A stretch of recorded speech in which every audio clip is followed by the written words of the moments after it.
Peeing from your underarms is funny?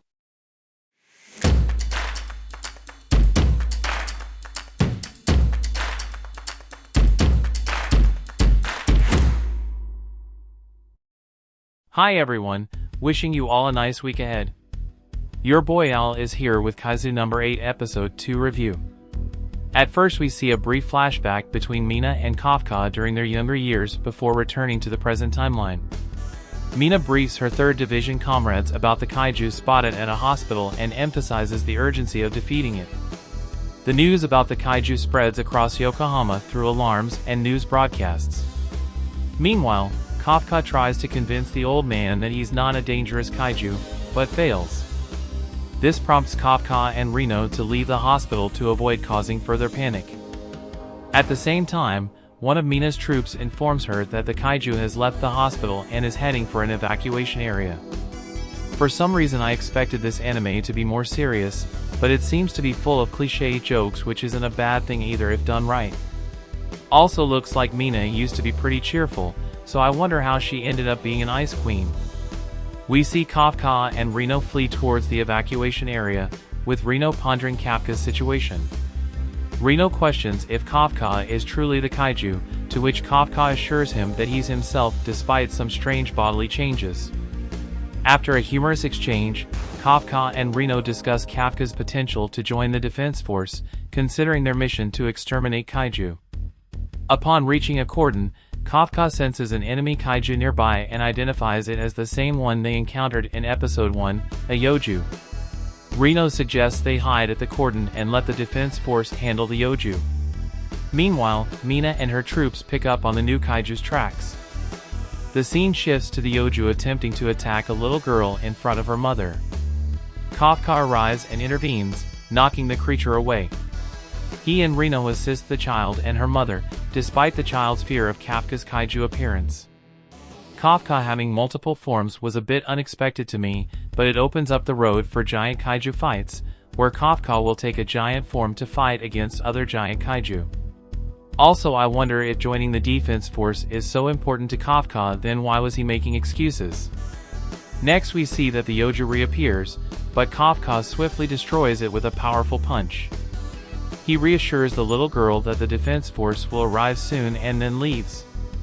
The girl expresses her gratitude, triggering a flashback of Kafka and Mina in their youth. Reno urges Kafka to leave, but Kafka expresses his desire to stay by Mina's side.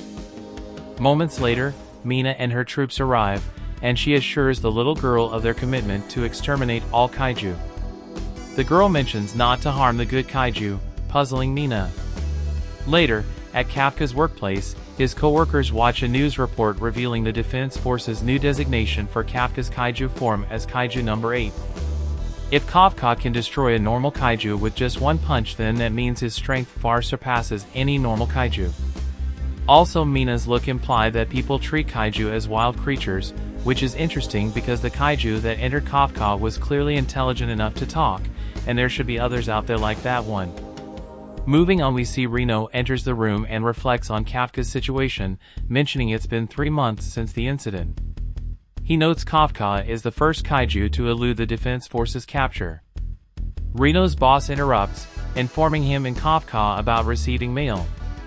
Reno discovers he passed the first round of the anti-kaiju defense force selection tests and leaves. Kafka's co-workers discuss his potential to join the defense force, with one believing he deserves the opportunity. Reno finds Kafka sitting on a dead kaiju, informs him of passing the test, and reprimands him for being in his kaiju form. The defense force code-naming Kafka No.8 means they have named 7 other kaiju at the very least, and they have killed all of them, so I wonder why they gave them names. Maybe it's just to keep record and nothing more.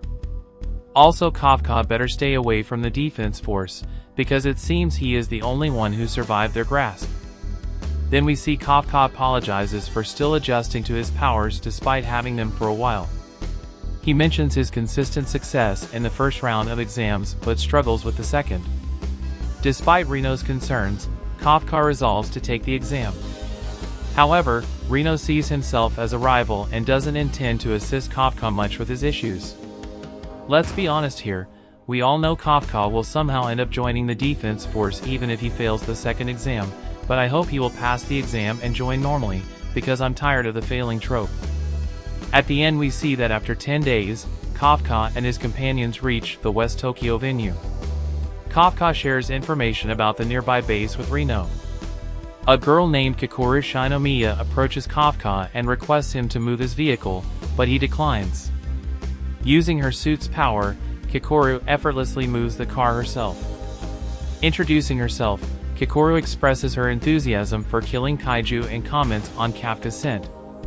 Kakoru's obsession with kaiju is setting up a potential conflict between her and Kafka later down the line. Also, she seems to be from a very wealthy and influential family, given how Rino reacted to her name and power suit. Overall, it was an okay episode where some parts were cool while others felt dragging. I think if the anime studio did a 48 minutes long first episode, the whole experience would have been much better. Anyways, thanks for watching everyone. If you like my video, then check out some of my other videos. Also, don't forget to hit the like button and subscribe to my channel, or leave a comment if you want to say something.